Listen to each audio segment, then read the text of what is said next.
చంద్రబాబు నాయుడు గారు ఏం చెప్తున్నారు, డివిజన్ అనేది రాష్ట్రం అనేది ఒక అంటే ఒక సైంటిఫిక్గా లేదు, అడ్డగోలుగా విభజించారు అని అంటున్నారు. అది కరెక్ట్ కాదంటారు? ఏం చేస్తున్నారు అతను? అడ్డగోలుగా విభజించిన ఇప్పుడు చెప్తున్నాడే. అసెంబ్లీలో ఒక కౌన్సిల్లో డిస్కషన్ జరుగుతుంటే దానికి అటెండ్ కాలేకపోయాడు.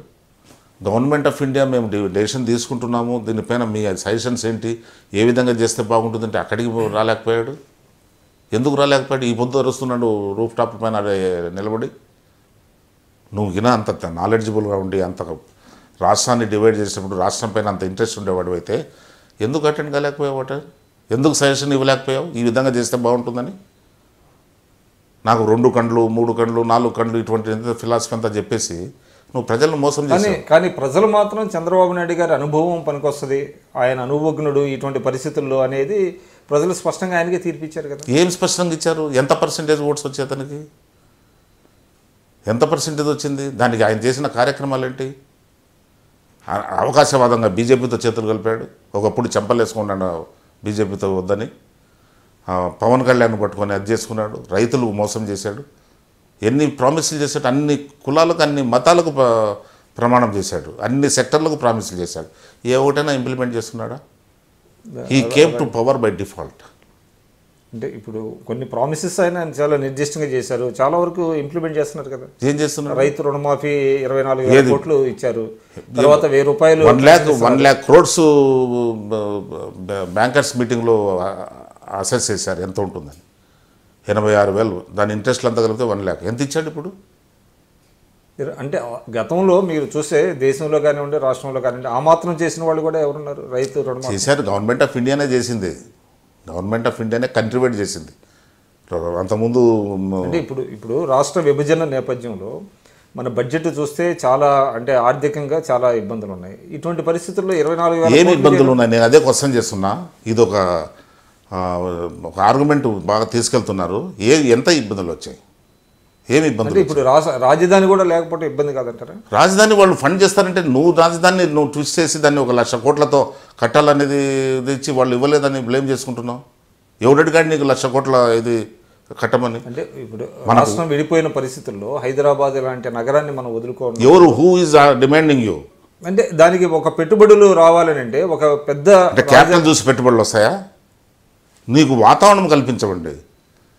నువ్వు నెంబర్ 1 కరప్షన్ స్టేట్ అనేది వచ్చింది. నువ్వే కరప్షన్ అనేది వచ్చింది. నువ్వు అది ప్రూవ్ అయింది. దానికి నిర్దిష్టమైనటువంటి ఎక్కడ కాదు ఇన్వెస్ట్మెంట్స్కు కండ్యూసివ్ అట్మాస్ఫియర్ క్రియేట్ చేయాలి. మీ అడ్మినిస్ట్రేటివ్ సిస్టమ్స్ ఎక్స్పర్ట్స్ కావాలి. రెండవది కరప్షన్ను ఎరాడికేట్ చేయాలి. మీకు పొలిటికల్ కరప్షన్ ఉండే, అఫిషియల్ కరప్షన్ ఉండే. ఎక్కడ అంటే దానికి ఎక్కడైనా నిర్దిష్టమైన ప్రాతిపదిక ఉందా? ముఖ్యమంత్రి డబ్బులు ఇచ్చి ఎమ్మెల్యేలు ఎంపీలు కొంటుంటే ఎట్లొచ్చింది ఆయనకు డబ్బు? అది ఇప్పుడు మీరు చెప్పేది ఒక వేగ్ ఆరోపణ తప్ప ఆయన ఎంపీలని ఎమ్మెల్యేలని కొంటున్నారనే దానికి ప్రాతిపదిక ఉంది. అంటే ఉదాహరణకి మీ సహచరుడే గతంలో పనిచేసిన జ్యోతి నెహ్రూ చెప్పాడు, నన్ను ఎవరు కొనగలరు అంత, మీరు ఒక రాజకీయ లబ్ధి కోసం ఊరికే ఆరోపణలు గుప్పిస్తున్నారు తప్ప. ఒకరో ఇద్దరు ఉండొచ్చు, నేను దాని గురించి కాదన్ను. 50 లక్షలు ఇచ్చింది ఆయన వాస్తవం కదా? ఆయన వాయిస్కి కరెక్ట్ కాదా? ఇక్కడ తెలంగాణ ఓటుకు నోట్లో తర్వాత పట్టిసీమలో కరప్షన్ కాదా? ఈ దేని గురించి కూడా ఈ దినము ఏ కోర్టులో కూడా జడ్జిమెంట్ ఫేవర్గా వచ్చే పరిస్థితి లేదు. నేను జ్యుడిషియల్ని క్వశ్చన్ చేయటంలా, వాతావరణం అటువంటి ప్రజల్లో అటువంటి భావన వచ్చేసింది. అంటే మీరు చెప్పదలుచుకుంది ఏంటి? డెమోక్రసీలో ఉండేటువంటి ఆల్ సెక్టర్స్ను ఆయన కంట్రోల్లో పెట్టుకున్నాడు. మీరు ఇప్పుడు కాబట్టి ఎట్లా బయట మీరు ఇప్పుడు తెలుగుదేశంలో గతంలో అంటే ఇప్పుడు మీరు కాంగ్రెస్లో ఉన్నారు కాబట్టి మాట్లాడుతున్నారు. మీరు తెలుగుదేశంలో గతంలో చాలా కాలం సుదీర్ఘకాలం పనిచేశారు. 2 సార్లు రాజ్యసభ సభ్యత్వం చేశారు, ఒకసారి ఎమ్మెల్యేగా ఉన్నారు, మంత్రిగా ఉన్నారు. తర్వాత మీరు దాదాపుగా ఆయనకి చాలా అంటే మీకు చాలా విలువ ఇచ్చేవాడైనా మీ మాటలు నమ్మేవాడు. దాదాపుగా మీరు ఒక సిద్ధాంతకర్త అనేటువంటి భావన చాలామంది ఉంది.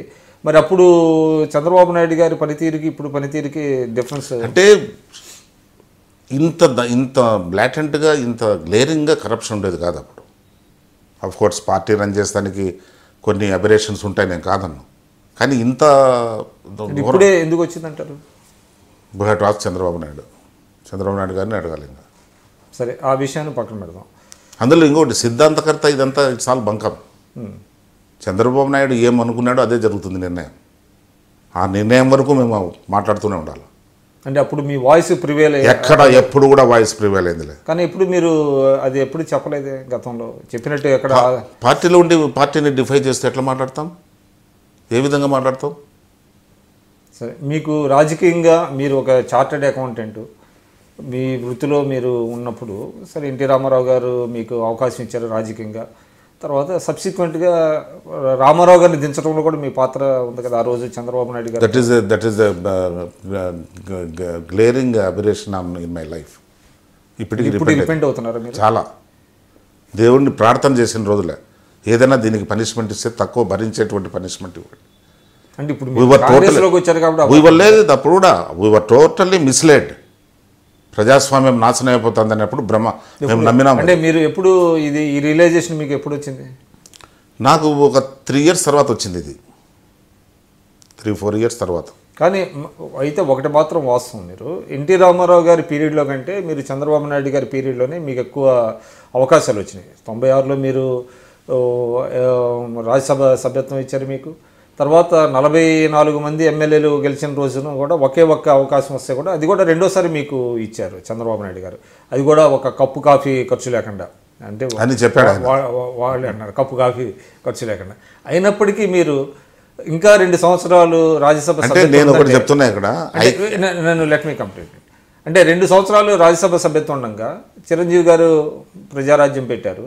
మీరు ప్రజారాజ్యం పార్టీలోకి వెళ్ళడానికి కారణం ఏంటంటే మీ సామాజిక వర్గానికి చెందినటువంటి వ్యక్తి ఒక ముఖ్యమంత్రి కావాలి. ఎందుకంటే చాలామంది అన్నారు మీ పార్టీలోంచి వెళ్ళిన వాళ్ళు కూడా మా సామాజిక వర్గానికి చెందిన ఆయన కాబట్టి మేము ఒకసారి సీఎం అవ్వాలి అనేటువంటి కోరిక ఉంది, అందువల్ల వెళ్తున్నాం. అది కూడా అందుకే మీరు కూడా వెళ్ళారా లేకపోతే ఇతర? లేదు, నాకు అప్పటి నుంచే నేను చాలా ఇష్యూస్లో డిఫర్ అవుతాను.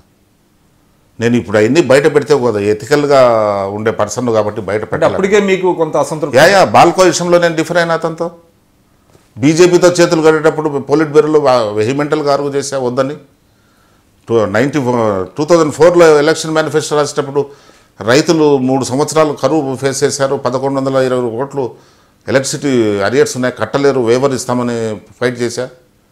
చాలా ఇష్యూస్ పైన అతనితో డిఫరెన్స్ ఉందనుకున్నా. 3 రాష్ట్రాలు కొత్త రాష్ట్రాలు పుట్టేటప్పుడు పార్లమెంట్లో దానికి సపోర్ట్ చేయమంటే నేను చేయనని చెప్పా. అదంతా మీరు మొదటి టర్మ్లో, అది అయినప్పటికీ మీకు 2వ టర్మ్ ఇచ్చారు కదా. లేదా నేను చెప్పేది, నేను I cannot be enslave to a single individual, I'm enslave to the philosophy. ఒక వ్యక్తి, నేను ఒకటి అడుగుతున్నా, ఇంతకుముందు కూడా చెప్పా, చంద్రబాబు నాయుడు అన్ని పోస్టులు జోలో పెట్టుకుంటాడా?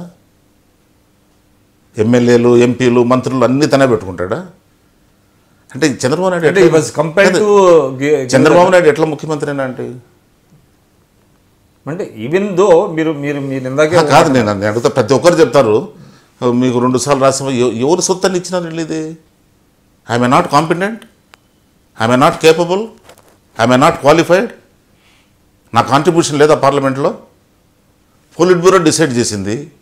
ఎన్టీ రామారావు గారు ఎక్స్పీరియన్స్డ్ పాలిటీషియన్ కాదు, కానీ ఈజ్ ఆల్ట్రూయిస్టిక్ మ్యాన్. ఒక సోషల్ ఫిలాసఫీ, ఒక వీకర్ సెక్షన్స్ అప్లిఫ్ట్మెంట్,